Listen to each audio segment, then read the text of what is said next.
What does it mean to be happy? Is the goal of life to be happy? Of course, the answer is no. What? Welcome to episode 33 of All Roads Lead to Rome, the podcast for anyone who wants to know more about Catholicism. This isn't just the journey of a lifetime, it is the journey of life itself.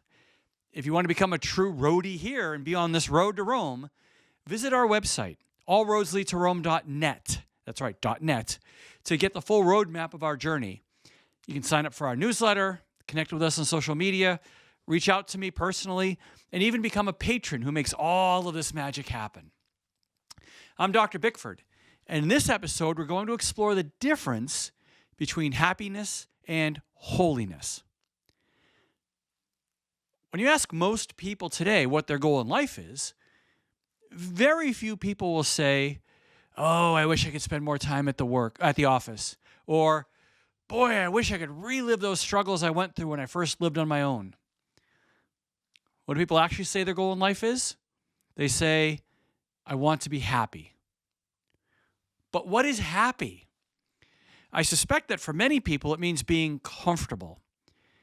For others, it may mean having no responsibility. And perhaps still others, it means having lots of money and just passing your days with spending it however you wish, being a tourist through life. But we know most lottery winners and high-paid athletes end up broke. We know that some of the highest levels of depression are among the retired. And the single biggest complaint at retirement homes is boredom. So let me make a steelman argument for happiness as a goal, and then let me show you that for Roman Catholics, being happy in life is supposed to be irrelevant. The only thing that truly matters is holiness. And if you give me 30 minutes, only 15 minutes if you listen at 2x speed, I bet I can convince you of this. Most people associate psychology with pathology, with problems. We say someone is bipolar, or someone has ADHD, or someone has acute anxiety disorder, or someone has PTSD, and so on. We associate psychology with diagnosing and treating these and countless other disorders. But there's a branch of psychology called positive psychology. Have you ever heard of this? It focuses on the things that make life worth living. It doesn't do research on moving beyond treating illness, but instead, its research focuses on how to foster flourishing lives. And it does this by focusing on positive emotions, on engagement, on relationships, on meaning, and on accomplishment. If you can build a healthy level of each of these 5 areas, then your life should be thriving. Now, there's a lot to do this, and we're not here to study psychology. So let me just give you one key bit before I move on to the Catholic stuff. In the work of Martin Seligman, one of the founders of positive psychology, he argues that there are 3 dimensions or 3 levels of happiness.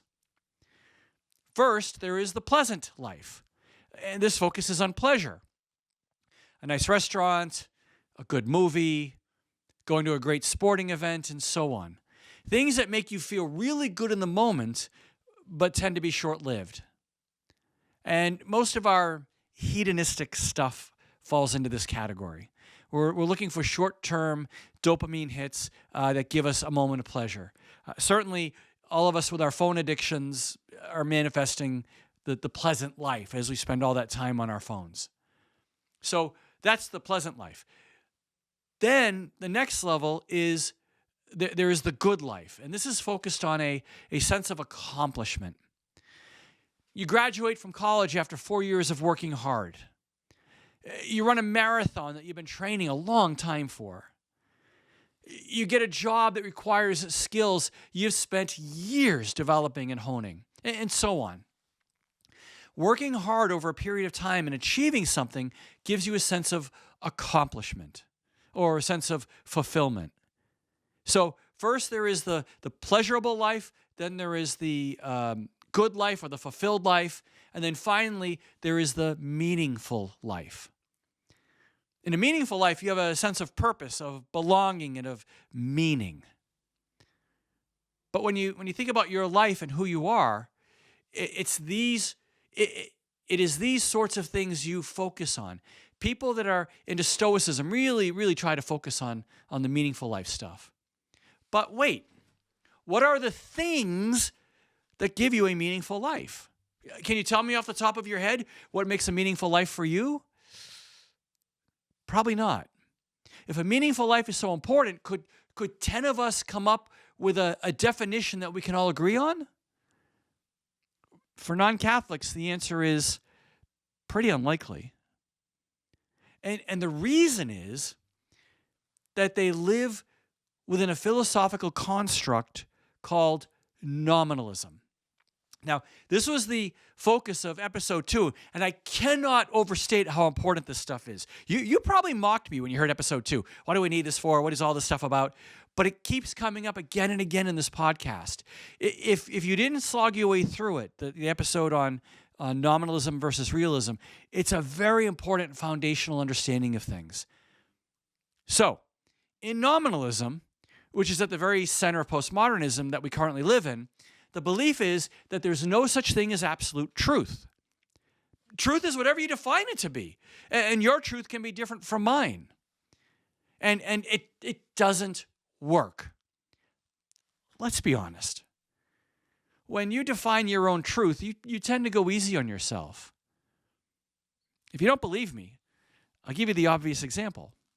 Think about how you drive. If you're in the high-speed lane on a freeway and someone is going too slow in front of you, then it's their fault for being too slow. Yet, 5 minutes later, if you're cruising along and someone comes up behind you too close because they want you to get out of the way to let them pass, then it's their fault for driving too fast.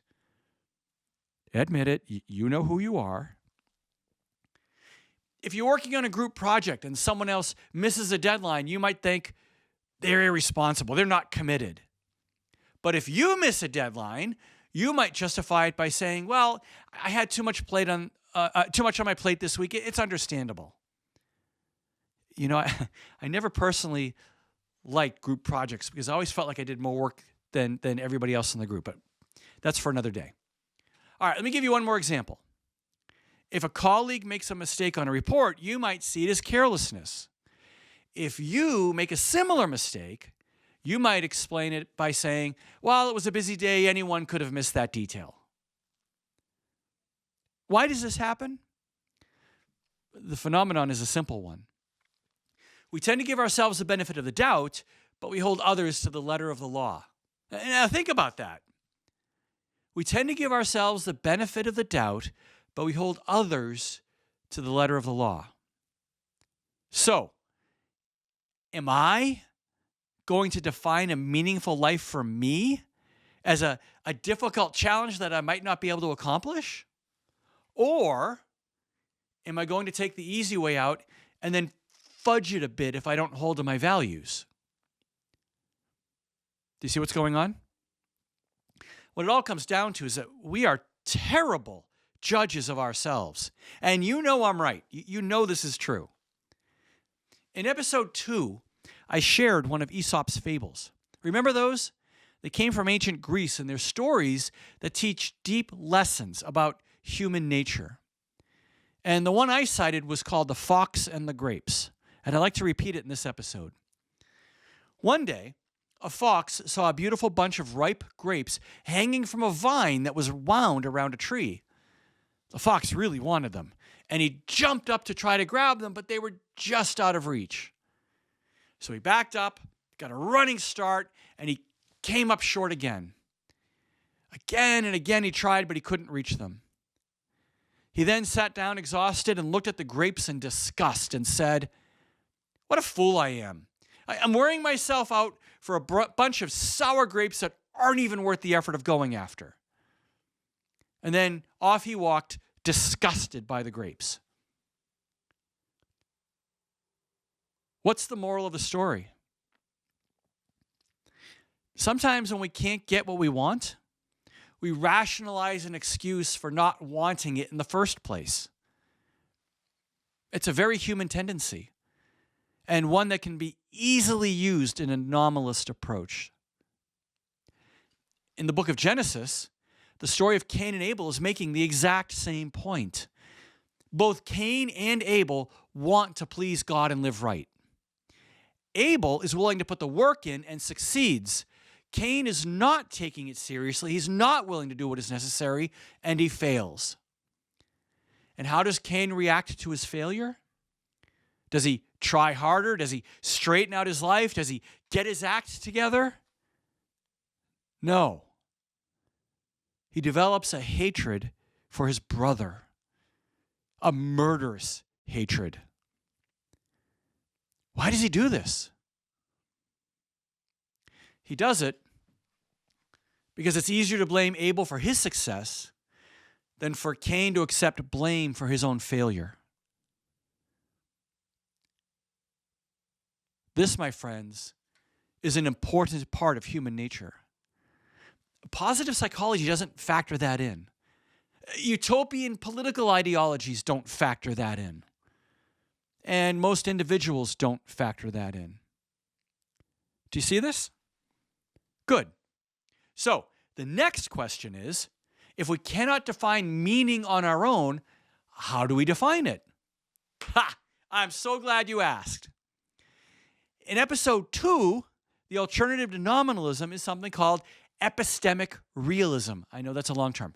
Epistemic realism. Go back to the episode if you want a full explanation and why it's called that.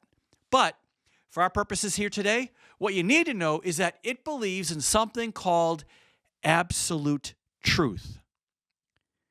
It believes not only that God created the universe, but it also believes that when God did so, he did it on purpose.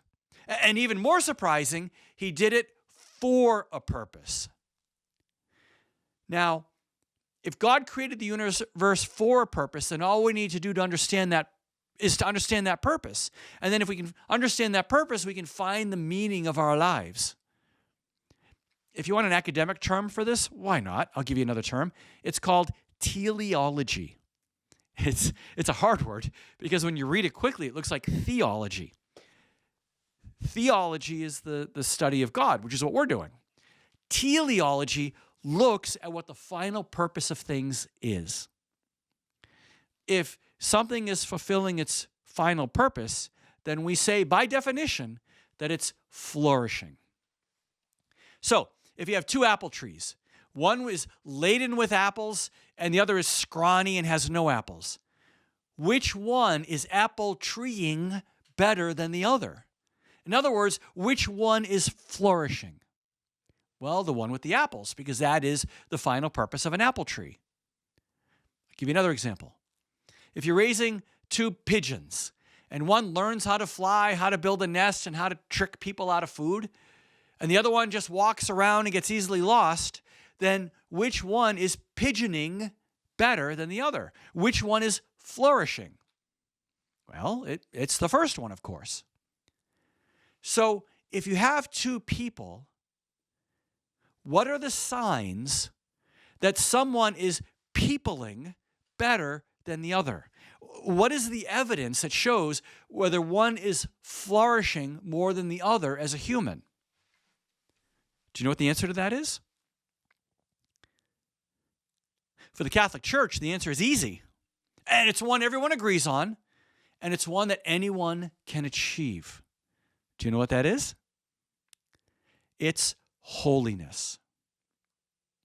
Now, the most common mistake people think about holiness is that it's reserved for the saints. You know, people who live in monasteries, who have no worldly responsibilities, and who pray all day long. It would be easier for the rest of us if that were true. It's not true. It's completely wrong.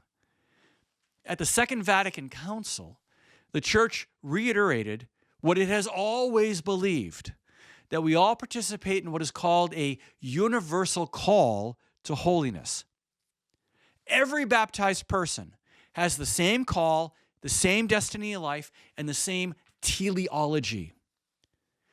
We are to become more and more like Christ, and we are to grow in the perfection of charity, which is love. In other words, we are all to become more holy.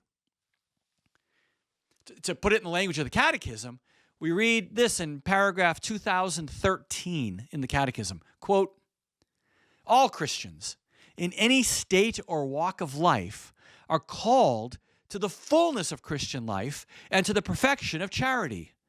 All are called to holiness. And now it quotes Jesus from Matthew 5, verse 48. Be perfect as your heavenly Father is perfect. Why? In order to reach this perfection, the faithful should use the strengths dealt out to them by Christ's gift, so that, doing the will of the Father in everything, they may wholeheartedly devote themselves to the glory of God and to serve the service of their neighbor. Thus, the holiness of the people of God will grow in faithful abundance, as is clearly shown in the history of the church through the lives of so many saints. End quote. Now, much of this is actually directly quoted from a document called Lumen Gentium, paragraph 40, if you're keeping notes at home. Lumen Gentium is one of the 4 big constitutions that came out of Vatican II, and this section in paragraph 40 got put directly into the Catechism. Now, actually, there are just 4 paragraphs in the whole Catechism that describe this universal call to holiness. This is not an overly complicated concept. So let me walk you through them. There's only 4. Paragraph 2012 is a direct quote of Romans chapter 8, verses 28 to 30. Quote, God works all things for good for those who love him, end quote. It shows how we were predestined to holiness. God's intention in our creation was for us to be holy. I just read paragraph 2013, which mostly comes from Lumen Gentium. Paragraph 2014 reads thus, quote, spiritual progress tends toward ever more intimate union with Christ. This union is called mystical because it participates in the mystery of Christ through the sacraments, end quote. The power of the sacraments is something lost on most Protestants. The sacraments confer grace, healing, and strength that is needed for a holy life. So when we receive the sacraments, we're getting a direct grace from God to help us in that journey to holiness. And in reading the lives of the various saints, you'll often read of how they went to Mass every day, they received reconciliation often, that the sacraments really were at the center of how they worked through their lives. So that's paragraph 2014. Then paragraph 2015, we're reminded that the way of perfection passes through the cross. We are reminded that there is no holiness without renunciation and without spiritual battle. This is a hard task. Interestingly, positive psychology, when they talk about meaning, they talk about something you have to really work to achieve to feel that sense of meaning. And in the journey to holiness, we have to go through renunciation of our own desires and through the spiritual battle that the devil will wage against us to keep us from becoming holy. Now, the 4 paragraphs are longer than the bits I just read, and they flesh out the ideas more fully than the excerpts I read, but I suspect you see the point. So, if you have 2 people, one develops a deep relationship with God, and as part of that relationship, lives in service to their neighbor. The other strives to make money, get on top of their profession, and then retire wealthy. Which one's really flourishing as a human? By the standards of the world and nominalism, it's the one that gets more material prosperity. But by the standard of the faith, it's the one pursuing holiness. They're the one that is humaning better than the other. That's how important holiness is. It's also summed up so beautifully in the Great Commandment. In Matthew 22, the Pharisees approach Jesus and ask, which of the commandments is the greatest? There are 10 commandments. Their goal was to get into a debate.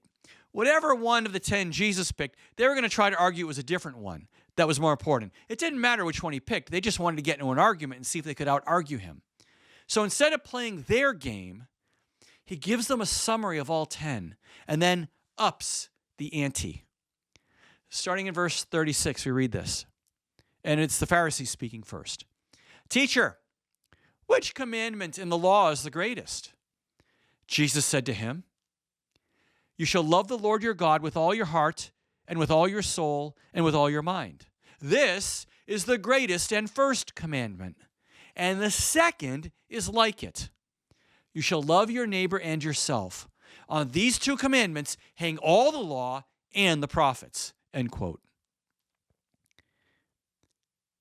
Love God with everything you've got and love others as if they were as important to your life as you are. There's also another point worth emphasizing. We should never look at the journey to holiness as a lifelong journey. Instead, we need to look at it as the journey of life. The journey to holiness is not just one of those things we do in life. You know, I'm a runner. I do long-distance running, and I've run a few half marathons. And that's something I do among other things, among my work, among my family commitments, among my work with this podcast. But the journey to holiness is not just one of the things we do like that. It is what we do in life. Everything I do, I try to orient toward that journey to holiness. That perspective plays a big part in whether we can become more holy as we live. Certainly when you read of the saints and their lives, you really see everything they're involved in revolving around that commitment, that primary commitment to becoming holy.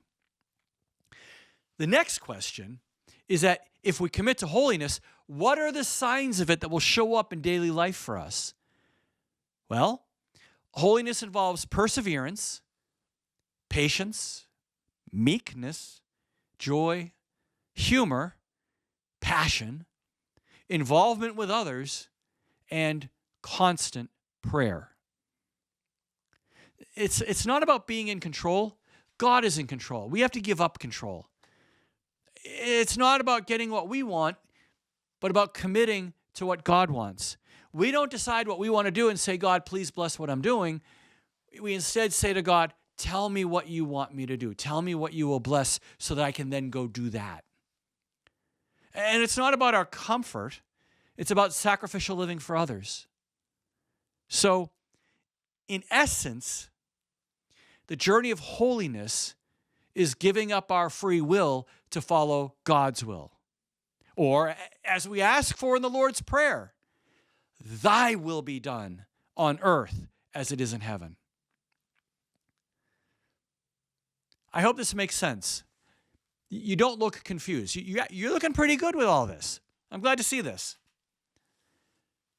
So, when we go back to positive psychology and compare it to our Catholic understanding, positive psychology sees 3 levels of happiness: pleasure, accomplishment, and then meaning.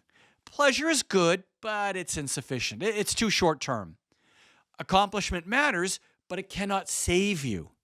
It doesn't define your life. Too many people try to let their accomplishments define their lives. They give everything to their careers to succeed, only to see that it doesn't matter very much at the end. Meaning is indeed the highest form of human flourishing, but positive psychology argues that this is something you can define for yourself.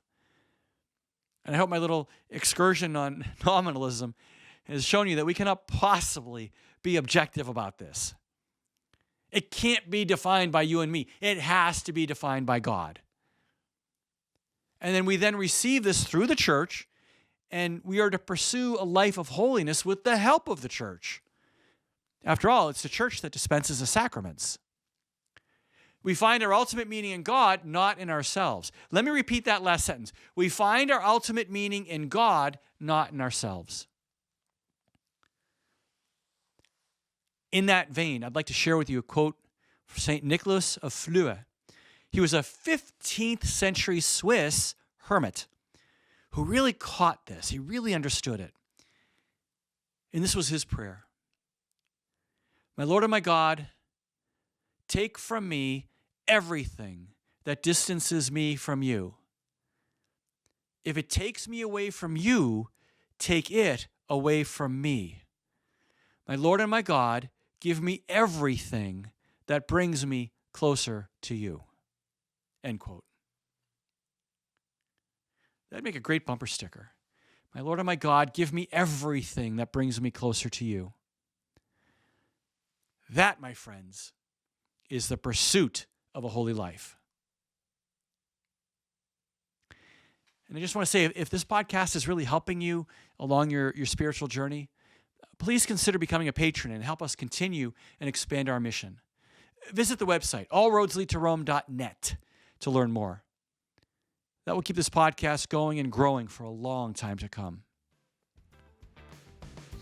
So, what will be on the test? Our culture tries to teach us that our goal in life is to be happy. The field of positive psychology is dedicated to researching and helping people find ways to flourish in life. But it fails because we cannot define our own existence. Only God can. And what we have learned from God is that we exist to become holy. And this is all about how to do that. How can your prayer life grow? How can your love for others grow more? How can you shape your life to conform to the path of holiness? If your spiritual journey in life is not focused on these questions, then you may be on the wrong road. But it isn't too late to change. It was just preparation. Because in the end, all roads lead to Rome.